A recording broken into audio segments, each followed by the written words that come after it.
कहानी है एक गांव की जो पहाड़ों के बीच बसा था। हर साल सर्दी में बर्फबारी का सामना करता था, लेकिन इस बार सर्दी ने अपने साथ बर्फबारी का ऐसा कहर लाया जिसने गांव की जिंदगी को पूरी तरह से बदल के रख दिया। खेत बर्फ के नीचे दब चुके थे, रास्ते बंद हो गए और घरों में अनाज खत्म होने लगा। ये कहानी है भोला किसान के परिवार की, जो इन कठिन परिस्थितियों में भी उम्मीद और संघर्ष का प्रतीक बना। लक्ष्मी, सर्दियां इस बार बहुत जल्दी आ गई और बर्फबारी नवंबर के महीने से ही शुरू हो गई।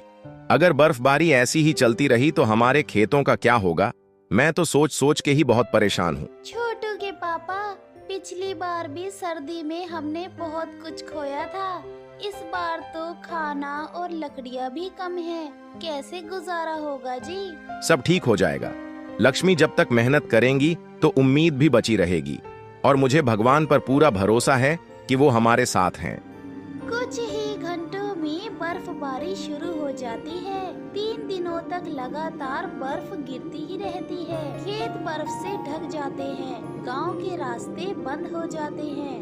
अजी लकड़ियाँ खत्म हो रही है। खाना पकाने और ठंड से बचने के लिए कुछ तो करना होगा जी, वरना हम लोग कैसे जी पाएंगे? बाबा, मेरी किताबें जमी हुई बर्फ से भीग गई हैं। स्कूल जाने का रास्ता भी बंद है बाबा।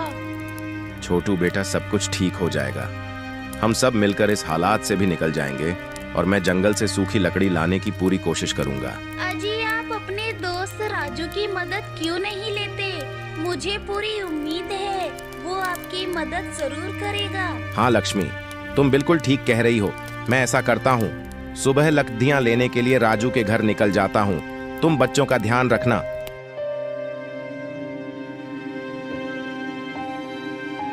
अगली सुबह भोला राजू के घर मदद के लिए जाता है। राजू भाई, मुझे तेरी मदद की जरूरत है। मेरे घर में लकड़ियाँ और अनाज खत्म होने को है।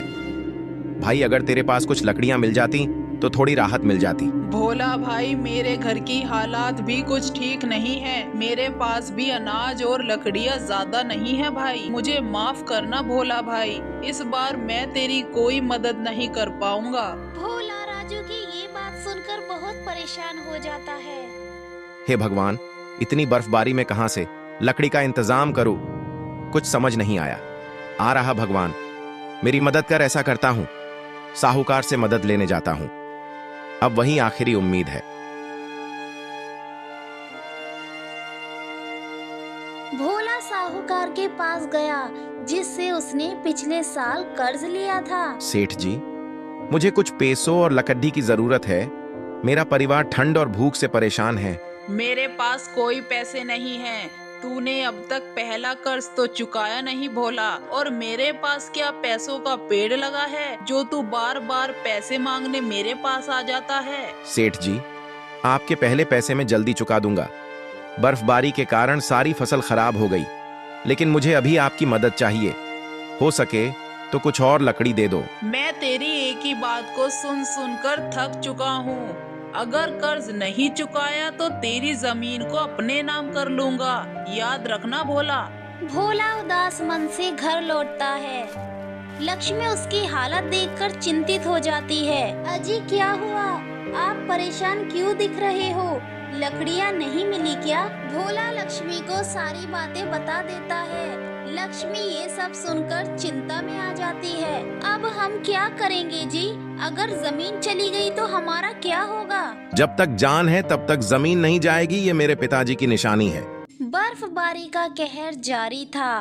भोला का परिवार ठंड और भूख से जूझ रहा है। घर में अनाज खत्म हो चुका है और बचा हुआ खाना भी बच्चों के लिए रख दिया गया है। ठंडी हवाएं खिड़कियों और दरवाजों से घर में घुस रही है। माँ, मुझे बहुत भूख लगी है, पेट में भी दर्द हो रहा है। माँ, मेरी बच्ची अभी तो पानी पी के गुजारा कर ले, तेरे बाबा जल्दी ही खाना लेकर आएंगे। छोटू भूख से कमजोर हो चुका है और चुपचाप कोने में बैठा है। वो लक्ष्मी से कहता है, माँ, गायत्री को मेरा हिस्सा दे दो, मुझे भूख नहीं लगी है। माँ, मेरा बेटा, ऐसा मत बोल, भगवान हमारी मदद करेंगे, बस थोड़ा सब्र रखो मेरे बच्चों। भोला से अपने परिवार की ऐसी हालत देखी नहीं जाती। वो ठंड होने के बावजूद अपने पुराने अनाज वाले गोदाम में कुछ बचा हुआ खाना ढूंढने के लिए चला जाता है।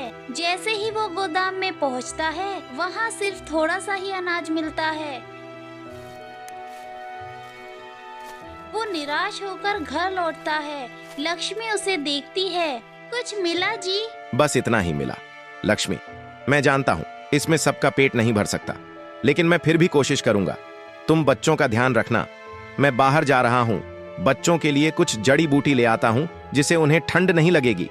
भोला जंगल में लकड़ियाँ और जड़ी बूटियाँ लाने का फैसला करता है। ठंड के बावजूद वो बाहर निकलता है। रास्ते में गहरी बर्फ के कारण उसके पैर ठिठुरने लगते हैं। वो किसी तरह आगे बढ़ता है। चलते चलते कुछ ही दूरी पर भोला को लकड़ी और जड़ी बूटियाँ दिखाई देती है।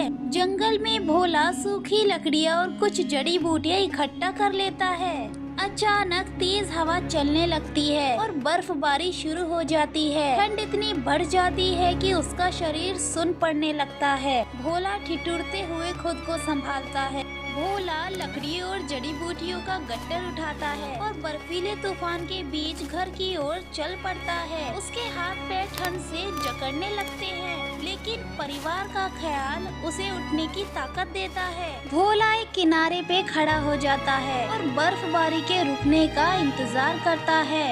कई घंटों की मशक्कत के बाद भोला घर पहुंचता है। लक्ष्मी उसे देखकर भागी हुई आती है। अजी, तुम्हारी हालत तो बहुत खराब लग रही है। तुम ये सब अकेले क्यों कर रहे हो? लक्ष्मी, अगर मैं हार मान जाऊंगा तो मेरे परिवार को ठंड से कौन बचाएगा?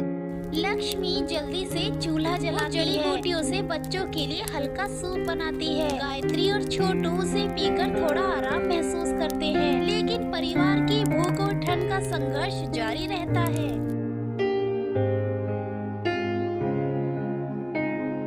ठंड का कहर जारी रहता है। एक दिन भोला घर जा रहा था कि अचानक वो सुनता है कि सरकार ने गरीबों को खाना, कंबल और जिन किसानों के खेतों को नुकसान हुआ है उनको 10,000 रुपए देने का फैसला लिया है। ये सुन के तो भोला के अंदर जैसे जान आ जाती है। भाई, खाना, कंबल और पैसे कहाँ पे मिल रहे हैं?